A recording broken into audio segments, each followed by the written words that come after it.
ದರ್ಶನ್ ಫ್ಯಾನ್ಸ್ನಿಂದ ರಮ್ಯಾಗೆ ಅಶ್ಲೀಲ ಸಂದೇಶ ಪ್ರಕರಣ ಸಂಬಂಧ ಮತ್ತೋರ್ವನ ಬಂಧನವಾಗಿದೆ. ಕೊಪ್ಪಳ ಜಿಲ್ಲೆಯ ಕಾರಟಗಿಯ ಸಿಂಗನಾಳ ಗ್ರಾಮದ ಮಂಜುನಾಥ್ ಬಂಧಿತ ಆರೋಪಿ. ಬೆಂಗಳೂರು ಸೈಬರ್ ಕ್ರೈಂ ಪೊಲೀಸರಿಂದ ಮಂಜುನಾಥ್ ಬಂಧಿಸಿ ವಿಚಾರಣೆಗೆ ಒಳಪಡಿಸಲಾಗಿದೆ. ಈ ಮೂಲಕ ಸಿಸಿಬಿ ಪೊಲೀಸರು ಈವರೆಗೆ 5 ಬಂಧಿಸಿದ್ದಾರೆ.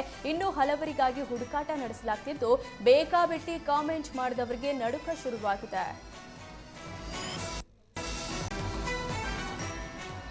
ಕೋಟೆನಾಡು ಚಿತ್ರದುರ್ಗ ಜಿಲ್ಲೆಯಲ್ಲಿ ನಿನ್ನೆ ರಾತ್ರಿ ವ್ಯಾಪಕ ಮಳೆಯಾಗಿದೆ. ಹಿರಿಯೂರ ತಾಲೂಕಿನಲ್ಲಿ ರಾತ್ರಿ ಸುರಿದ ಮಳೆಗೆ ಆದಿವಾಲ ಗ್ರಾಮದ ಬಳಿಯ ಕೆಳ ಸೇತುವೆ ಜಲಾವೃತಗೊಂಡಿದೆ.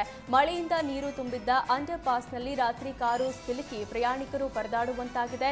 ಬಳಿಕ ಸ್ಥಳೀಯರ ಸಹಾಯದಿಂದ ಟ್ರ್ಯಾಕ್ಟರ್ ಮೂಲಕ ಕಾರು ಹೊರತೆಗೆಯಲಾಗಿದೆ. ಅಂಡರ್ ಪಾಸ್ ಅವ್ಯವಸ್ಥೆಗೆ ವಾಹನ ಸವಾರರು ಹಿಡಿಶಾಪ ಹಾಕ್ತಿದ್ದಾರೆ. ತಡರಾತ್ರಿ ಸುರಿದ ಧಾರಾಕಾರ ಮಳೆಯಿಂದ ಹೊಸದುರ್ಗ ತಾಲೂಕಿನ ಹಲವೆಡೆ ಅವಾಂತರ ಸೃಷ್ಟಿಯಾಗಿದೆ. ಹೊಸದುರ್ಗದ ವೀರವ್ವ ನಾಗತಿಹಳ್ಳಿ ಚರಂಡಿ ಬ್ಲಾಕ್ ಆಗಿ ಮಳೆ ನೀರು ಸರಾಗವಾಗಿ ಹೋಗದೆ ಮನೆಗಳಿಗೆ ನೀರು ನುಗ್ಗಿದೆ. ಮಳೆ ನೀರಿನ ಜೊತೆಗೆ ಚರಂಡಿ ನೀರು ಕೂಡ ನಾಗತಿಹಳ್ಳಿಯ ಕೆಲ ಮನೆಗಳಿಗೆ ನುಗ್ಗಿದೆ. ಚರಂಡಿ ಕ್ಲೀನ್ ಮಾಡದೇ ಇರೋದೇ ಈ ಅವಾಂತರಕ್ಕೆ ಕಾರಣ ಅಂತ ಸ್ಥಳೀಯರು ಅಧಿಕಾರಿಗಳ ವಿರುದ್ಧ ಆಕ್ರೋಶ ವ್ಯಕ್ತಪಡಿಸಿದರು. ನಿರಂತರ ಮಳೆ ಪರಿಣಾಮ ಲಾರಿ ಚಲಿಸುತ್ತಿರುವಾಗಲೇ ಸೇತುವರ ಏಕಾಏಕಿ ಕುಸಿದ ಘಟನೆ ಮೈಸೂರಿನಲ್ಲಿ ನಡೆದಿದೆ. ಮೈಸೂರು ಜಿಲ್ಲೆ ಸರಗೂರ ತಾಲೂಕಿನ ಇಟ್ನಾ ಸಮೀಪದ ಕಬಿನಿ ಬಲದಂಡೆ ನಾಲೆ ಬಳಿ ಅವಘಡ ಸಂಭವಿಸಿದೆ.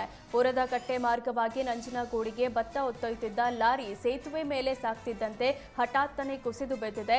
ಚಾಲಕ ಪ್ರಾಣಾಪಾಯದಿಂದ ಪಾರಾಗಿದ್ದಾನೆ. ಕಬಿನಿ ಬಲದಂಡೆ ನಿರ್ಮಾಣದ ಸಮಯದಲ್ಲಿ ಕಟ್ಟಲಾಗಿದ್ದ ಸೇತುವೆ ಇತ್ತೀಚೆಗೆ ಸುರಿದ ಭಾರೀ ಮಳೆಗೆ ಶಿಥಿಲಗೊಂಡಿದ್ದರಿಂದ ಅವಘಡ ಸಂಭವಿಸಿದೆ. ಸ್ಥಳೀಯರ ಸಹಾಯದಿಂದ ಲಾರಿ ಹಾಗೂ ಭತ್ತದ ಮೂಟೆಗಳನ್ನು ಹೊರತೆಗೆಯಲಾಗಿದೆ.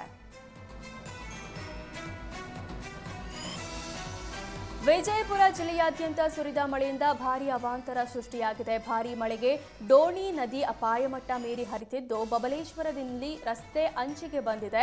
ಡೋಣಿ ನದಿ ತುಂಬಿ ಹರಿತಿರೋದ್ರಿಂದ ನೂರಾರು ಎಕರೆ ಬೆಳೆಗಳು ನೀರು ಪಾಲಾಗುವ ಭೀತಿ ಎದುರಾಗಿದೆ. ನದಿ ಪಾತ್ರದಲ್ಲಿ ಹೂಳು ತುಂಬಿ ನದಿ ನೀರು ರಸ್ತೆಗೆ ಬಂದಿದೆ ಅಂತ ಗ್ರಾಮಸ್ಥರು ಆರೋಪಿಸಿದ್ದಾರೆ. ಅಲ್ಲದೆ ನದಿ ಹೂಳೆತ್ತುವಂತೆ ಹಲವು ಬಾರಿ ಮನವಿ ಮಾಡಿದರೂ ಅಧಿಕಾರಿಗಳು ಕ್ಯಾರೆ ಅಂತಿಲ್ಲ ಅಂತ ರೈತರು ಆಕ್ರೋಶ ವ್ಯಕ್ತಪಡಿಸಿದ್ದಾರೆ.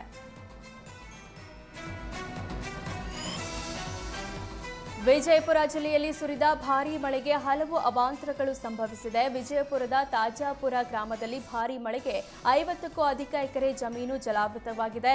ಬಾಳೆ, ತೊಗರಿ, ಮೆಕ್ಕೆಜೋಳ, ದಾಳಿಂಬೆ ಸೇರಿ ಹಲವು ಬೆಳೆಗಳು ನೀರಲ್ಲಿ ಮುಳುಗಿ ಹಾನಿಯಾಗಿದೆ. ಅತ್ತಲಟ್ಟಿ ಹಳ್ಳದ ನೀರು ನುಗ್ಗಿ ರೈತ ಪವಾರ್ ಎಂಬವರಿಗೆ ಸೇರಿದ 12 ಎಕರೆ ಜಮೀನು ಸಂಪೂರ್ಣ ಜಲಾವೃತವಾಗಿದೆ. 6 ಎಕರೆ ಬಾಳೆ, 4 ಎಕರೆ ದಾಳಿಂಬೆ, 2 ಎಕರೆ ಮೆಕ್ಕೆಜೋಳ ಜಲಾಹುತಿಯಾಗಿದೆ. 6 ಲಕ್ಷ ಖರ್ಚು ಮಾಡಿ ಬೆಳೆದಿದ್ದ ಬೆಳೆ ನೀರು ಪಾಲಾಗಿದ್ದು, ಕೂಡಲೇ ಸರ್ಕಾರದ ಪರಿಹಾರಕ್ಕೆ ಆಗ್ರಹಿಸಲಾಗಿದೆ.